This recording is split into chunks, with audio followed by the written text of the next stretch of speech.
Top of the morning, top of the morning.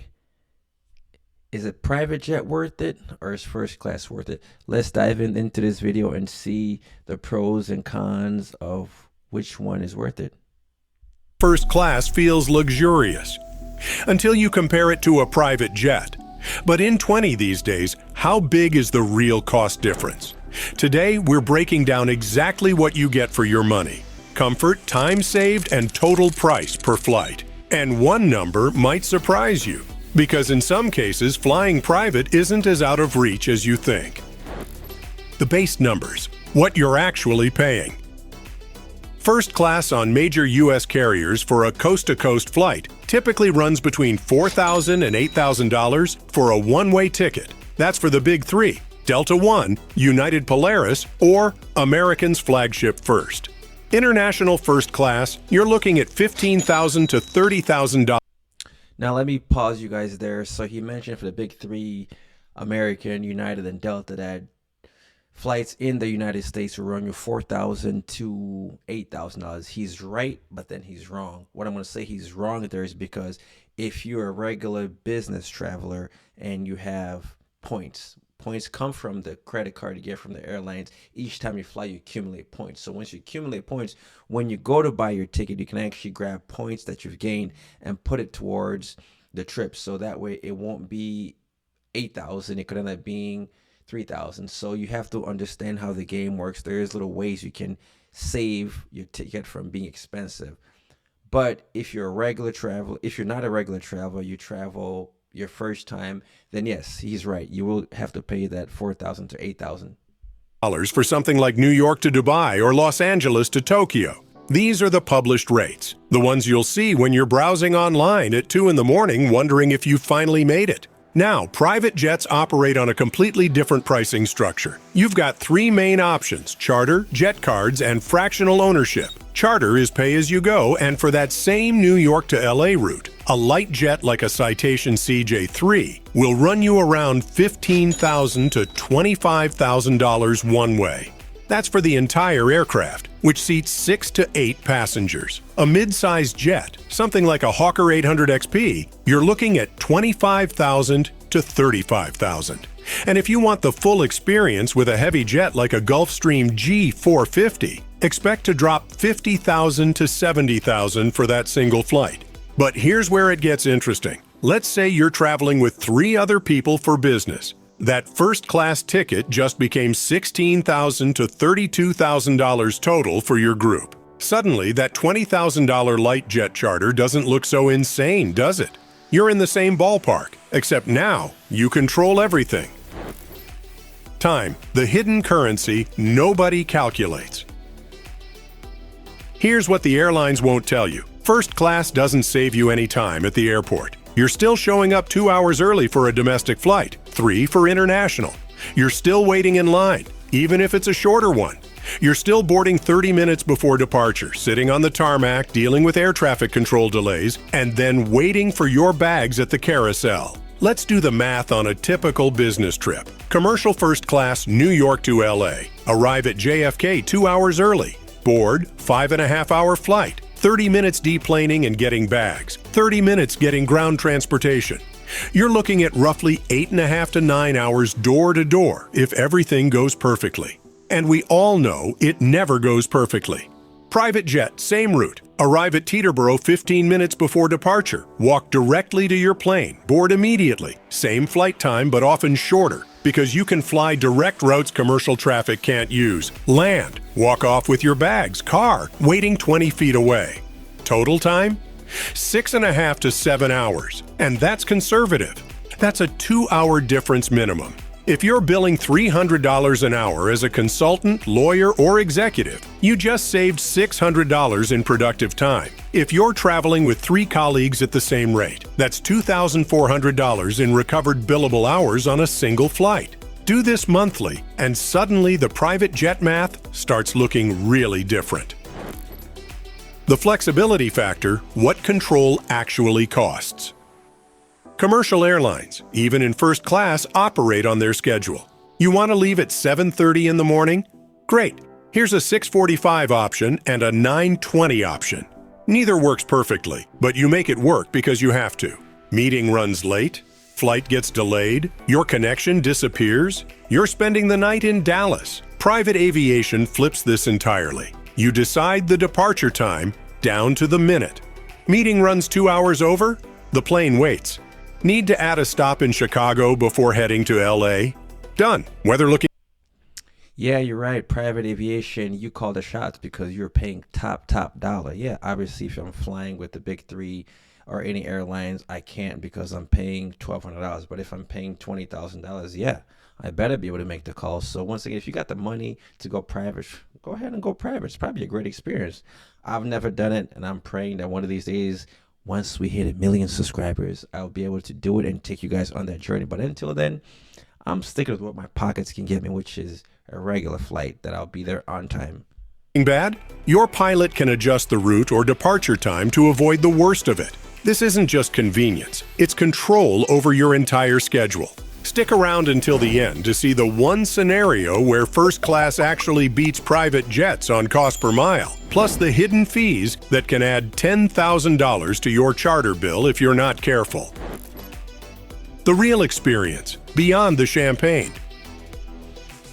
First class sells you on the experience. Lie flat beds, fancy meals, premium alcohol, noise-canceling headphones. And look, it's nice. Miles better than economy. Obviously better than business on most airlines. You get around 20 to 23 inches of width in your seat. Full recline, decent food that's been reheated at 35,000 feet, but prepared by a real chef on the ground.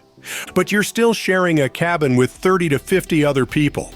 You're still hearing conversations, crying babies from economy 2 sections back, the constant drone of announcements.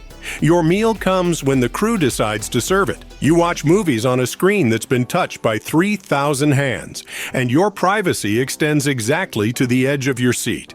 Private jets? You're in a living room that happens to be traveling at 500 miles per hour. 8 seats maximum on a light jet. You control the temperature, the lighting, the noise level. Want to have a confidential business conversation?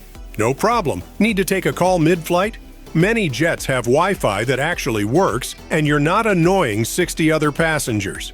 Hungry at a weird time? Your catering is exactly what you ordered, served when you want it. Some jets have full bedrooms, stand-up showers, and... I mean, at this point, you bet. If I'm paying private, I better be able to get the food that I want at my timing, when I want it, at my will. If I want some alcohol, at my timing, at my will, because I'm paying top dollar for it. There is perks to flying private, and being able to answer your phone. Most airlines don't allow you to answer phones because you're gonna end up disturbing the person next to you. But yeah, if you're flying private, yeah, you better get all these amenities for free. Seating that was designed for your specific comfort, not optimized for airline economics.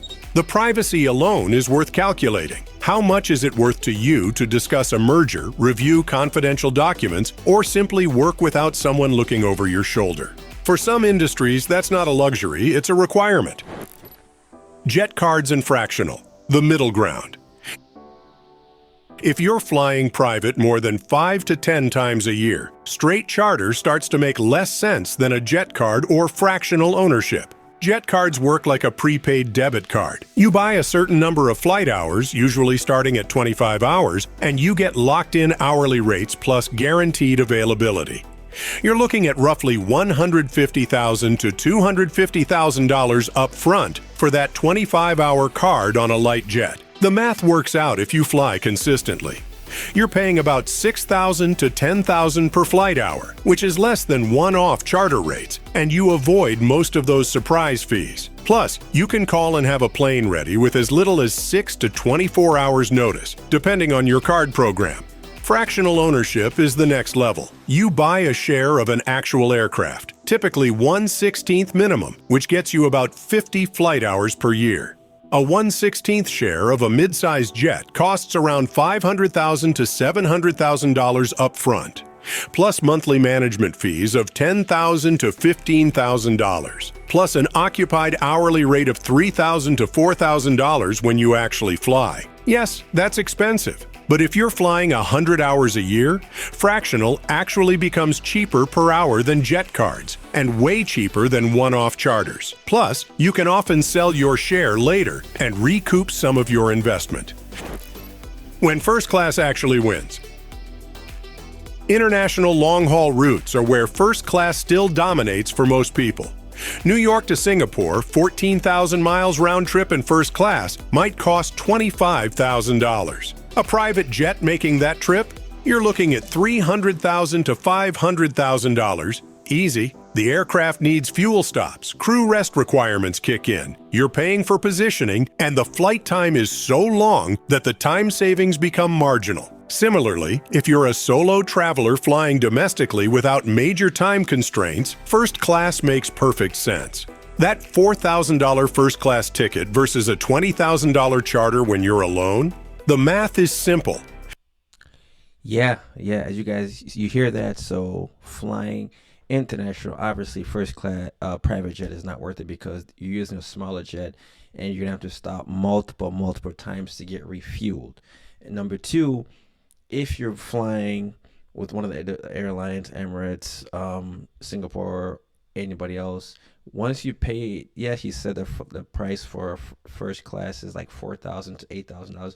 Like I said, if you are an avid traveler, business wise, or you have one of those credit cards for the airlines, each time you buy something, you get points. The more points you accumulate, you can use some of those points to go towards the flight, which means if the flight is like $8,000, depending on how many points you have, that $8,000 can be cut literally into half, which will be like 4,000 or 3,000.